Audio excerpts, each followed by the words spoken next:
Le guide des égarés de Maïmonide, deuxième partie, chapitre 38. Sache que chaque homme possède nécessairement une faculté de hardiesse. Sans cela, il ne serait pas mû par la pensée à écarter ce qui lui est nuisible.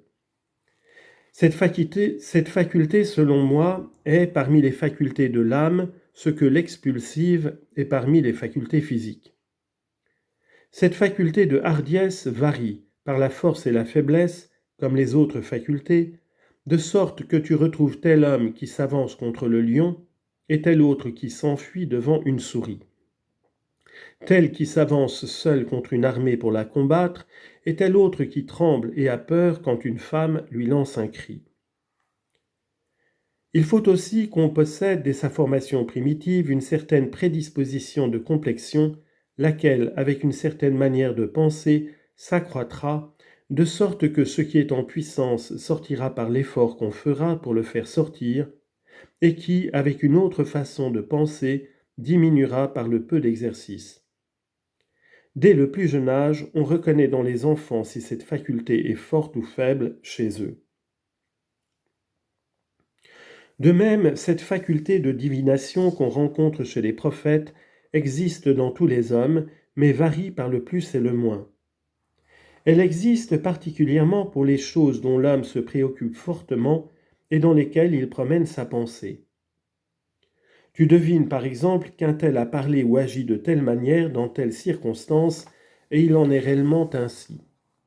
Tu trouves tel homme chez lequel la faculté de conjecturer et de deviner est tellement forte et juste que presque tout ce que dans son imagination il croit être est réellement tel qu'il se l'est imaginé, ou l'est du moins en partie. Les causes en sont nombreuses et cela arrive par un enchaînement de nombreuses circonstances antérieures, postérieures et présentes. Mais par la force de cette faculté de divination, l'esprit parcourt toutes ces prémices et en tire les conclusions en si peu de temps qu'on dirait que c'est l'affaire d'un instant. C'est par cette faculté que certains hommes avertissent de choses graves qui doivent arriver. Ces deux facultés, je veux dire la faculté de hardiesse et la faculté de divination, doivent nécessairement être très fortes dans les prophètes.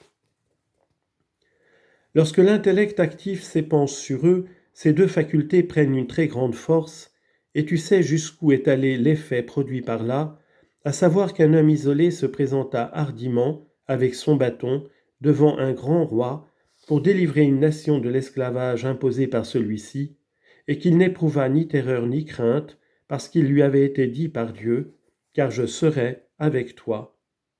Exode 3, 12. C'est là un état qui varie bien chez les prophètes, mais qui leur est indispensable.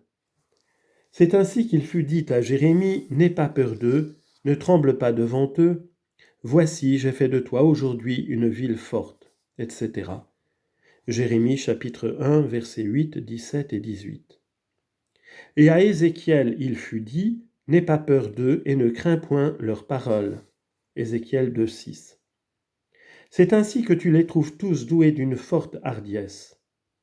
De même, par le grand développement de leur faculté de divination, ils prédisent promptement l'avenir. Mais à cet égard aussi, il y a chez eux variation de degrés, comme tu le sais. Il faut savoir que les vrais prophètes ont indubitablement aussi des perceptions spéculatives, mais d'une nature telle que l'homme, par la seule spéculation, ne saurait saisir les causes qui peuvent amener une pareille connaissance. C'est comme quand ils prédisent des choses que l'homme ne saurait prédire au moyen de la seule conjecture et de la divination vulgaire.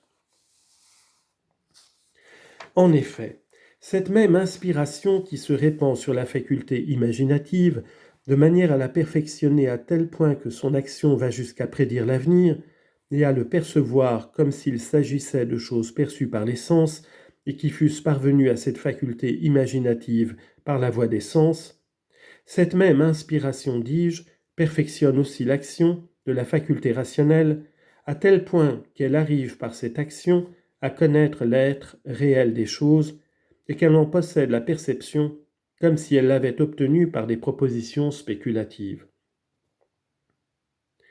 Telle est la vérité que doit admettre quiconque aime apporter un jugement impartial. Car toutes les choses servent de témoignage et de preuve les unes aux autres. Cela convient même bien plus encore à la faculté rationnelle. En effet, ce n'est que sur elle en réalité que s'épanche directement l'intellect actif qui la fait passer à l'acte, et c'est par la faculté rationnelle que l'épanchement arrive à la faculté imaginative. Comment donc alors se pourrait-il que la force imaginative fût parfaite au point de percevoir ce qui ne lui arrive pas par la voie des sens, sans qu'il en fût de même pour la faculté rationnelle, c'est-à-dire sans qu'elle fût parfaite au point de percevoir ce qu'elle ne saurait percevoir au moyen des prémices, de la conclusion logique et de la réflexion? Telle est la véritable idée du prophétisme, et telles sont les opinions qui servent à caractériser l'enseignement prophétique. Si dans ce que je viens de dire des prophètes, j'ai mis pour condition que ce soit de vrais prophètes, cela a été pour faire mes réserves au sujet des gens de la troisième classe, qui possèdent non pas des notions rationnelles, ni de la science, mais seulement des chimères et des opinions erronées. Il se peut aussi que ce que perçoivent ceux-là ne soit autre chose que des idées vraies qu'ils avaient autrefois et dont leurs chimères actuelles ont conservé les traces, à côté de tout ce qui est dans leur faculté imaginative. De sorte que, après avoir anéanti et fait disparaître beaucoup de leurs chimères, les traces de ces anciennes idées soient restées seules et leur est apparu comme une nouveauté et comme une chose venue du dehors. Je crois pouvoir les comparer à un homme qui a eu auprès de lui dans sa maison des milliers d'animaux. Ceux-ci s'étant tous retirés de la maison, à l'exception d'un seul individu du nombre de ceux qui y étaient, l'homme resté seul avec cet individu s'imaginerait que celui-ci vient d'entrer auprès de lui dans la maison, tandis qu'il n'en est pas ainsi, et qu'au contraire c'est celui-là même qui n'en est pas sorti. C'est là ce qui a donné lieu aux erreurs les plus pernicieuses et ce qui a causé la perte de bien des hommes qui prétendaient avoir du discernement. Ainsi tu trouves des gens qui appuient la vérité de leurs idées sur des songes qu'ils ont eus, s'imaginant que ce qu'ils ont vu dans le sommeil est autre chose que l'idée qu'ils ont conçue eux-mêmes ou entendue dans l'état de veille.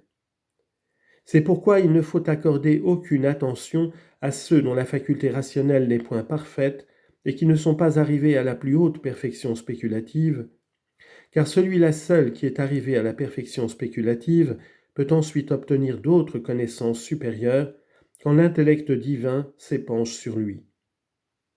C'est celui-là qui est véritablement prophète, et c'est ce qui a été clairement dit par les mots.